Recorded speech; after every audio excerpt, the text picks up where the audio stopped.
عملی مظاہر میں آپ سے عرض کروں گا، ہمارے لفظ بھی ٹھیک ہونے چاہیے، لہجے بھی ٹھیک ہونے چاہیے۔ وہ جو اشداء علی الکفار ہے وہ تو کافر منافق گستاخ کے لیے، اپنوں کے لیے تو رحماء بینہم ہے۔ اس کے اندر مزاجوں میں تلخی لے آنا اور تھوڑا سا نا رویہ بھی فرق آ گیا ہے بڑا سارا۔ امیر اور غریب کے لیے فرق آ گیا ہے، چھوٹے اور بڑے کے لیے فرق آ گیا ہے، گاڑی دیکھ کر عزت ہونے لگی ہے، انسان کا مال دیکھ کر اکرام ہونے لگا ہے، کیمرے میں دیکھ لیا جاتا ہے، اندر بیٹھے حضرت دیکھ لیتے ہیں کہ کون کس پجاروں پہ آیا ہے، اس ترتیب سے اس کے لیے اکرام کیا جاتا ہے۔ ہمیں اپنے لہجوں میں اور بالخصوص اپنے گھروں کے اندر ماحول کو اس قدر زیادہ محبت والا بنانا ہے۔ دیکھیں جو میں نے کہا نا کہ لفظ بھی ٹھیک ہوں، بعض لوگوں کے لفظ بالکل ٹھیک ہوتے ہیں، ان کا لہجہ ٹھیک ہے۔ صبح نا 6-7 بجے بہو نے پوچھا تھا سسر صاحب سے کہ ابا جی کھانا لاؤ، انہوں نے کہا بیٹا میرا ابھی دل نہیں ہے، میں نے نہیں کھانا۔ پھر شوگر کے مریض ہوتے ہیں اکثر بزرگ، تو انہوں نے مثال دے رہا ہوں، انہوں نے کہا 9-10 بجے کہ پتر روٹی لے آ، تو بڑے غصے سے آئی ہے، میں تو انہوں پہلا پوچھا سی۔ اب برتن اس نے بڑے زبردست تلخی کے ساتھ رکھے ہیں، دروازہ اس نے بڑی شدت سے بند کیا، تو بزرگ آدمی کو تکلیف محسوس ہوئی، یار اس کا لہجہ ٹھیک نہیں۔ اس نے لفظ ایک بھی نہیں بولا، کوئی گالی نہیں دی، کچھ نہیں کہا، لیکن آنا جانا وہ رویہ ایسا تھا جس سے نا تحقیر محسوس ہوئی، محسوس ہوا کہ میری تذلیل کی جا رہی ہے۔ تو شام کو نا بیٹے سے شکایت کر دی والد نے، بوڑھے والد نے کہا پتر تیری بیوی بڑا رسوا کرتی ہے، اسے سمجھا۔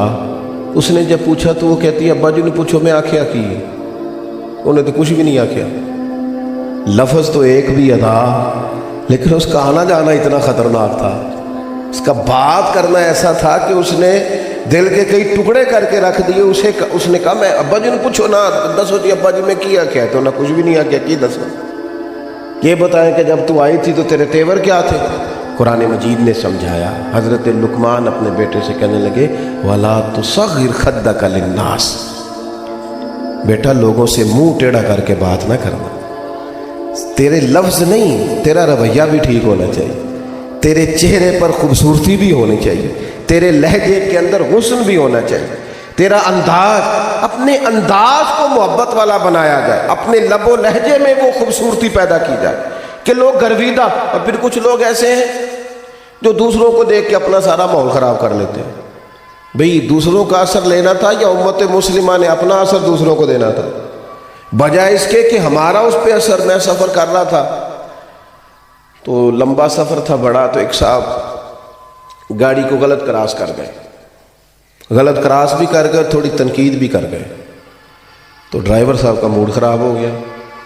موڈ خراب ہو جائے تو موڈ خراب والے بندے کے ساتھ سفر کرنا، ہو بندہ آدھے گھنٹے میں تھک جاتا ہے، اس کا موڈ ہی صحیح نہیں ہے۔ اس لیے کچھ لوگوں کو یہ سمجھ لینا چاہیے کہ موڈ کا ٹھیک ہونا صحت کے ٹھیک ہونے سے بھی زیادہ ضروری ہے۔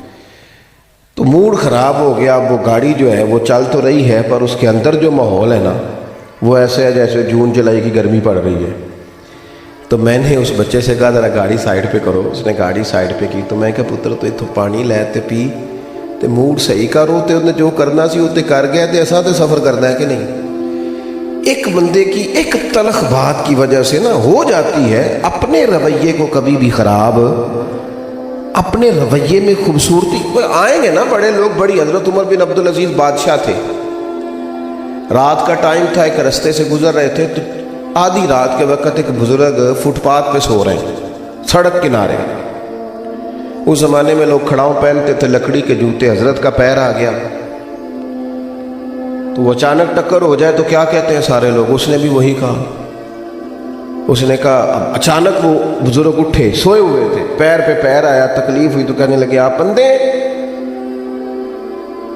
تو اس کا جواب یہ تھا کہ چلو میں اگر اندھا ہوں تو آپ کو عقل نہیں ہے معاذ اللہ آپ سڑک پہ سو رہے ہیں یا رستہ گزرنے کا کیوں سو رہے ہیں؟ اس نے کہا آپ اندھے؟ یہ مقام ہے کہ بندہ محبت والا ہے کہ تلخی والا ہے، اب سمجھ آتی ہے، روٹین میں تو سارے پیار کرتے، اب سمجھ آتی۔ اس نے بات کی تو حضرت عمر بن عبدالعزیز ہنس پڑے،